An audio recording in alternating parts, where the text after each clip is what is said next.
देंगे। एकदा 10 बालका स्नानाय नदीम अगच्छन्। एक बार 10 बच्चे नहाने के लिए नदी पर गए। ते नदी जले चिर स्नानम अकुर्वन्। उन्होंने नदी के पानी में बहुत देर तक स्नान किया। ततः ते तितर्वा पारम गता। उसके बाद वे तैरकर पार आ गए। तदा तेषां नायका अपृच्छत् अपि सर्वे बालका नदी उत्तीर्णा। फिर उनके नायक ने पूछा कि क्या सभी बच्चों ने नदी पार की। तदा कश्चित् बालका आगण्यत् 1 2 3 4 5 6 7 8 9 इति। फिर किसी एक ने गिनती की 1 2 3 4 5 6 7 8 और 9 ऐसा। स स्वम न अगण्यत। उसने खुद को नहीं गुना। अतः स अवदत् नव एव सन्ति। इसलिए उसने कहा कि 9 ही हैं, दशम नास्ति, 10वां नहीं है। अप्र अपि बालकः पुनः अन्यान बालकान् अगण्यत्। फिर दोबारा किसी बच्चे ने भी इसी प्रकार गिनती की। तदापि नवेव आसन्। तब भी वे 9 ही रहे।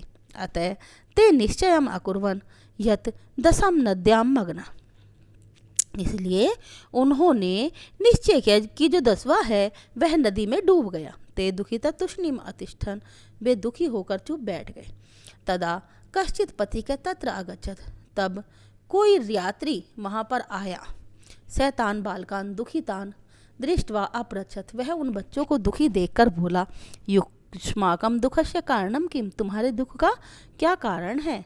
बालका नाम नायकः अकथयत्। बच्चों के नायक ने कहा, वयम 10 बालकः स्नातुम् आगतः। हम 10 बच्चे नहाने के लिए आए। इदानीं नव एव स्म। अब 9 ही है।